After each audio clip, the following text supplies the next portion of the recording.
Hello, viewers. I am Arushi, and welcome to the Founder Talk Show. She doesn't conform, she doesn't blend, she doesn't please, she doesn't bend, for she won't follow anything but her innermost quest.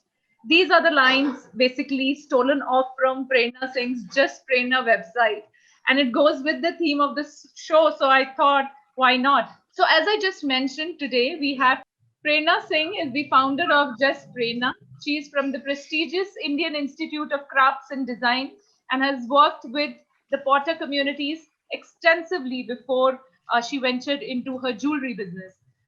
Her gurus have been local artisans who reveal distinctive methods and practices that are grounded in ancient times to the modern designers.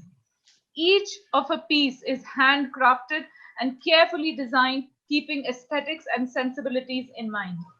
So, Prerna, I'm sure you have something to add on there about your business. I think you've already said you've said some of the best parts of my work. Yes, it is handcrafted, and yes, it's handcrafted with a lot of love. So my work is primarily we make jewelry with silver. These are statement pieces. We use natural stones, and I tend to gravitate towards stones which are not very commonly seen in Indian markets. We in India do have a lot of liking for gems that have a lot of shine and everything, but I always gravitate towards more earthy tones of stones and very unusual stones which have a personality about them. And then I weave stories, the design around the unique personality of that I work. So, Prerna, you said that you have stories crafted, you have silver jewelry. In fact, you have stories crafted in your silver jewelry. So, I'm sure there's a meaning or a significance behind each of the designs that you create. Tell us about that. Absolutely. So I have two very distinct verticals in my jewelry line. One is the pieces that we make with plain silver, which have no stones in them. They are, most of those pieces are designed around symbols because I think symbols is very inherent to the texture of human life. It's all around us. At times we don't notice it, but it's so much around us. So I work with symbols. Sometimes they are ancient cultural symbols. Sometimes it's an idea. For instance, we have the phoenix, and I do a lot of work with phoenix because it's so symbolic of a person who can actually rise from his or her own ashes. And I work around, there's a language that comes from Ghana. It's called the Adinkra symbolic language. And I work around the symbols from there. So, for instance, there's hoops of bravery. So there's a symbol I've taken, which is literally a visual representation of bravery and valor. And the whole design is made around that. So the purpose being that on the days that are not working out for you, for anybody, if you see that piece and it can motivate you, it can strengthen you, it can inspire you, and it can just tell you that you have the strength and this day will pass and it's all right, then I feel that my jewelry is more meaningful. It goes beyond just style value. And then the other vertical, which is working with semi precious stones, what I tend to do is I work around the personality of the stones. So instead of placing a demand in the market that I'm looking for this stone, I generally go stone hunting. And when I feel that, oh, this is what calls out to me, and that whole joy of discovery, I try to translate that into my design. So I try to work the whole design around that unique personality of the stone. If it has jagged edges or something, we don't do away with that. We retain that in the design. And I think that joy of discovery and everything is then also felt by the consumers. So I'm told. That sounds really interesting. And in fact, I think you've had formal education and you've had a design background. How Yes. important has been your design background to help you understand the concepts and design these wonderful concepts for your silver jewelry? So it is absolutely very important to get a design education, I think, though your imagination is your own. That is not something any design school in the world can teach you. but it can definitely give you a direction and how to go about utilizing, using your imagination in unique ways. So when I studied crafts design, I did my major in pottery, and I worked with a lot of craft clusters in rural India, including Bastar, Orissa, Gujarat, Rajasthan. And what I learned while working with these communities is that functionality is the main aspect of any product that they use, you know. So they don't make things which are just merely beautiful. Almost everything has purpose, you know. So in design language, we also call it form follows function, which means that before aesthetics, the functionality comes. And that has really helped me because when I apply the same principle to my jewelry, for instance, big earrings, and I love drama in my jewelry, I love big earrings and everything. So when I translate that, I have noticed that a lot of silver jewelry that you see in the market is very, very heavy. You know, they're beautiful, no doubt, but when you wear them in, sometime your ears are crying that, you know, I want to take it off, I want to reach home now, I can't carry this weight anymore. And then that style becomes very punishing. So that is that vacuum in the market that existed in back then in the silver jewelry market, that is what I tapped into. And when I started working with my artisans, I explained to them that, you know, it has to be lightweight. And they would normally say, but nobody else asks for these kind of things, you know, because they also work for other designers. At that time they were working for other designers, and they would always say that, you know, others are not asking for this. And I would always tell them that's why we want to do it, right? So we worked very hard on making pieces lightweight, on making it very comfortable in use. And all of that attitude itself has come from my design education. Yes, I think you're absolutely correct there that formal education does play a role here. Although you may be creatively very good at it, but then understanding the functionality and Yes, the comfort of the consumer is where yes, the formal education plays an important part. absolutely. So Prerna, let's talk about where it all started. First of all, where did your passion for jewelry making start? When did you realize that you're really passionate about this business and that you're willing to put in your effort, time, and money into this business? Okay. And that is with because your husband has been a fighter pilot and you were moving every 2 to 3 years. How did you zero on jewelry and particularly, and also designing your own jewelry, getting it produced from a manufacturer, that all that is very important. So all this with moving every 2 to 3 years, so where did it all start? So I started it way back in 2005. At that time, I had no such plans of getting into jewelry full-fledged. And it was more like I was having fun. I always liked to dress up. I always liked very stylish jewelry, and I usually my style statement is very plain clothes and jewelry as accent.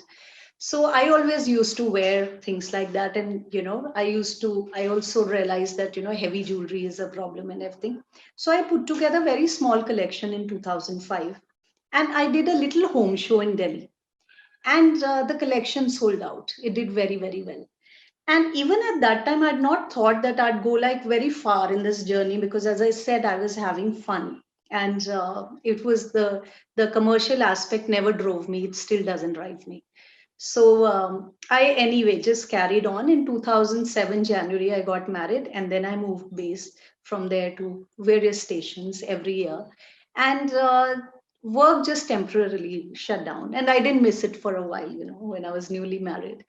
Um, After some time, of course, as I often say, creative itch is a very strong thing. You know, it's very hard to explain it, and it just doesn't let you sit easy. You know? You always want to express yourself, your emotions, your journey through various ways.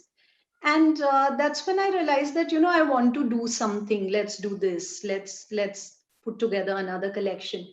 I did that, but then because we were far away from the main city markets, marketing became a selling itself became a very difficult thing. We didn't have online markets like they exist today. So even if I was making some nice things, you know, good designs, they were not selling. Uh, I didn't have access to markets. But then thankfully, I had a very understanding husband who said that, you're doing this for your own joy. So carry on doing it. It's not about the money. So, in whatever windows of opportunity I got, whether it was an exhibition when I could travel, let's say my parents were visiting, and at that time I knew there was an exhibition happening somewhere and my child would be taken care of. I would just take off, for 2 days, do an exhibition. And I hardly ever made profits doing that because I was hardly doing like 2 3 shows in a year, and it doesn't work out that way. Businesses are not run that way. But it was not, as I said, it was not so much for money. And it was only in December 2015 when we shifted to Delhi, and ever since it's just been an uphill journey. I've never looked back, and I think within a year we recovered everything, whatever the initial investment and for the yeah. Yeah, so I'll say here that apart from the creative itch, there is also this entrepreneurial itch, because this is what you feel is your own. It's your baby that you have, raised with all your time and efforts. Yes. So I'm sure in every entrepreneur's journey, you have a time when you say, no, this is not working for me, and this is not going to work. I'll probably have to think of doing something else. Were there times like that, and how did you lift yourself from such times? So, okay, there was never a time when I thought that since this is not working out, let's do something else. The thought was always, let's also do something else because, I have so many ideas and not everything would be converted into jewelry, it can't be translated into something like this. Let's do other things also. So, whatever opportunity I'd keep getting, I did work with wood, I did work with iron, things like that. And but yeah, there were days where I felt down and out. And that time, the first person who really helped me was my husband because he always kind of kept getting my focus back onto this that, we are not doing this for uh, money. We are doing this because you really enjoy this work. That was one thing. My family was very supportive.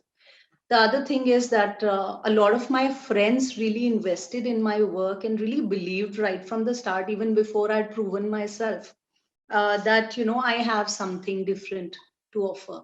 And they really supported me. They really encouraged me to carry on with this. And then the third thing is that I read poetry. I read especially inspirational poetry, and that always kind of keeps putting the hope back in a person. If you read Maya Angelou, Still Arise, or any other poem like that, it always kind of puts that thing into your head that when you're consistent, you be at it, you believe in resilience, you will make it one day. So that really helped. Yes, books really do play a very Yes. important role in your life, Yes. and it just instantly lifts up your spirits. And as you Absolutely. said, you had a lot of family support from everywhere, from your friends, your husband, and maybe your parents. But then there are a lot of women. I would say that we are a lucky bunch of women. But there are a lot of women who do not have such kind of a family support. We also Yeah. have house help. There are a lot of women who do not have house help or nannies.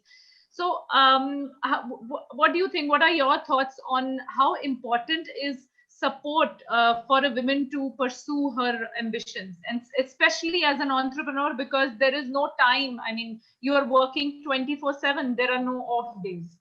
So, what are your The hardest part is that you're also, the housework never gets over, so to speak.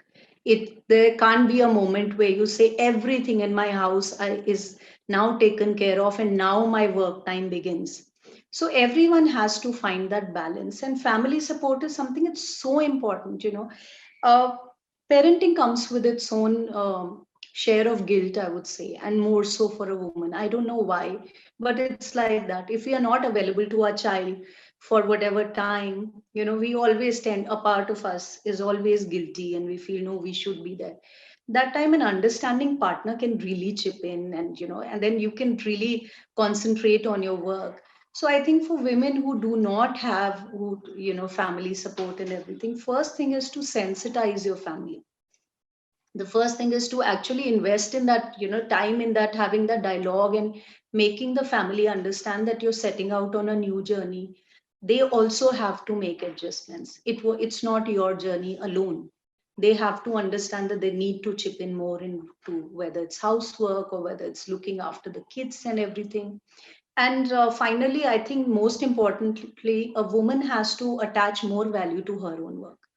She has to understand, yes, this also needs my time, this also needs my attention, it's important to me.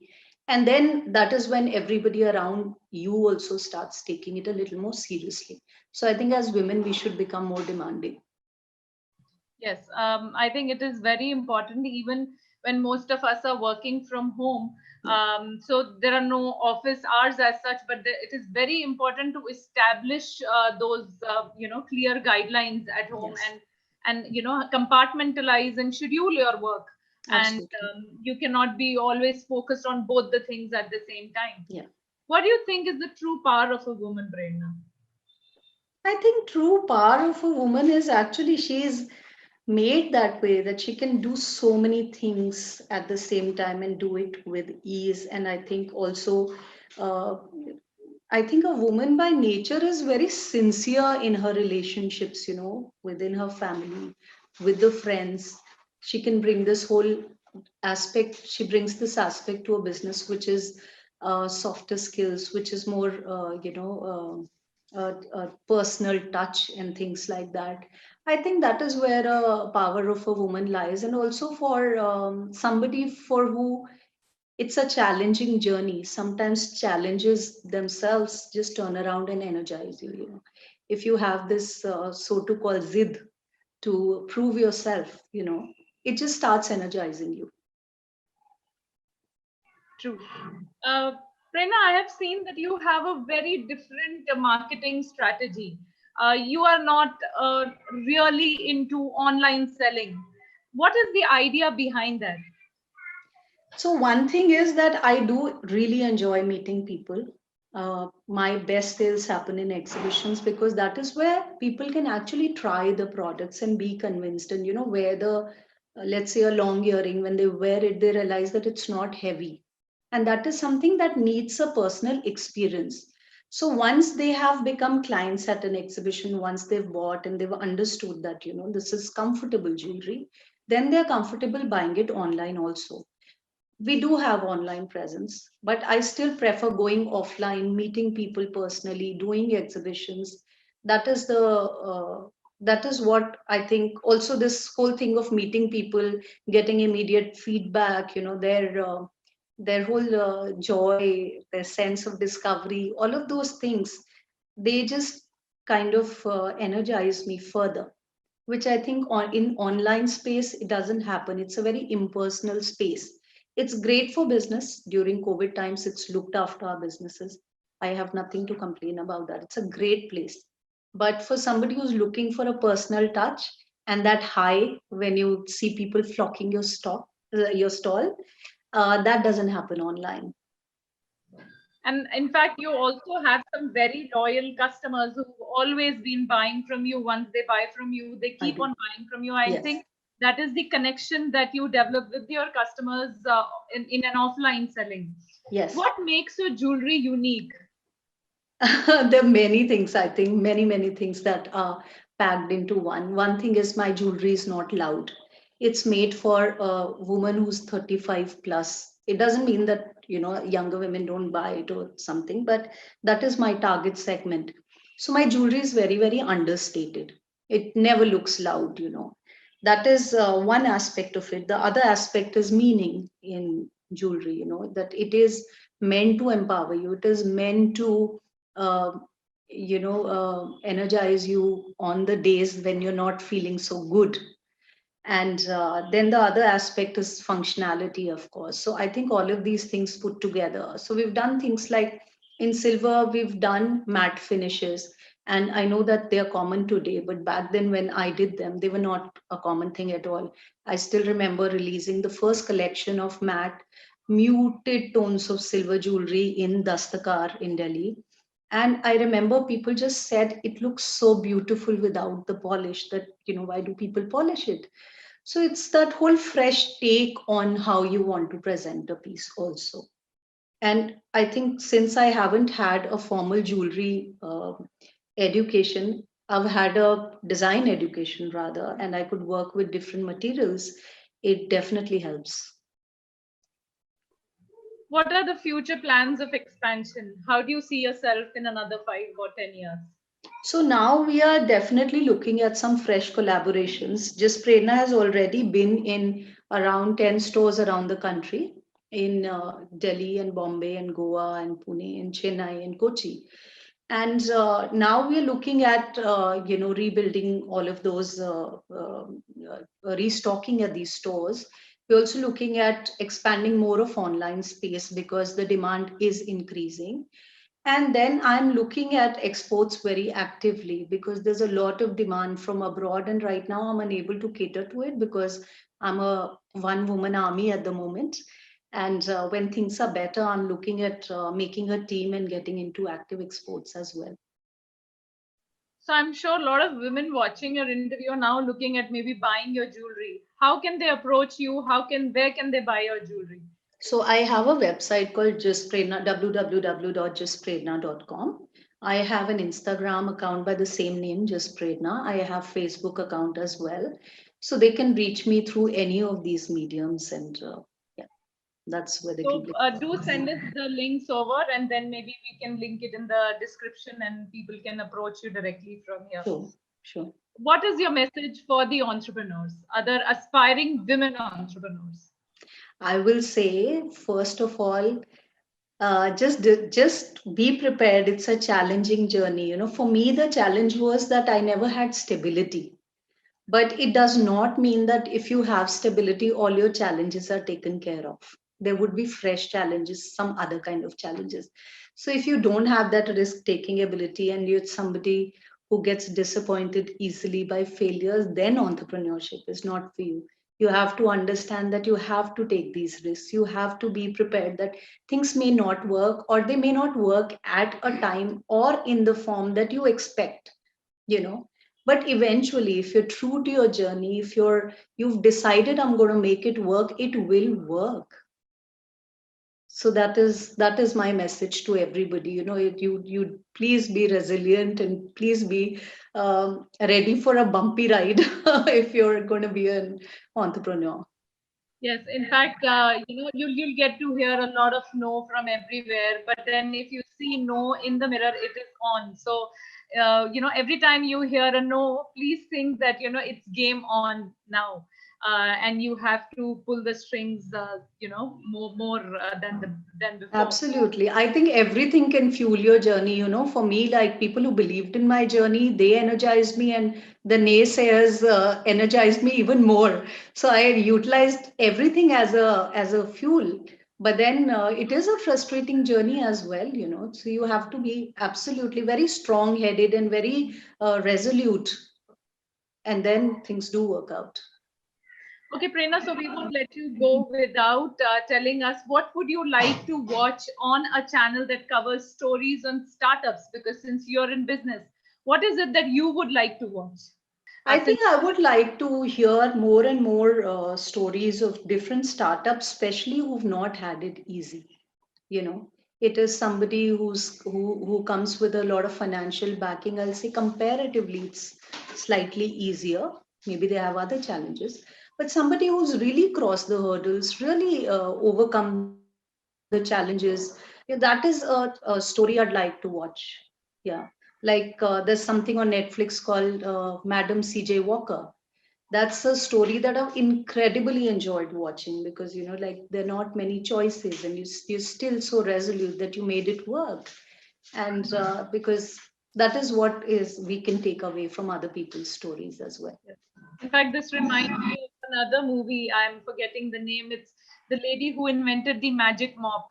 And it's an incredible story of this one woman army. And I think it was called Joy. Yes, it's called Joy. Absolutely beautiful movie. So how you're knocking on so many doors to just get your one product approved. So thank you so much, Prerna, for being with us here tonight. And we look forward to people coming through our channel to your to Just Prerna. Thank you so much, Arushi. It's a pleasure. Thank you.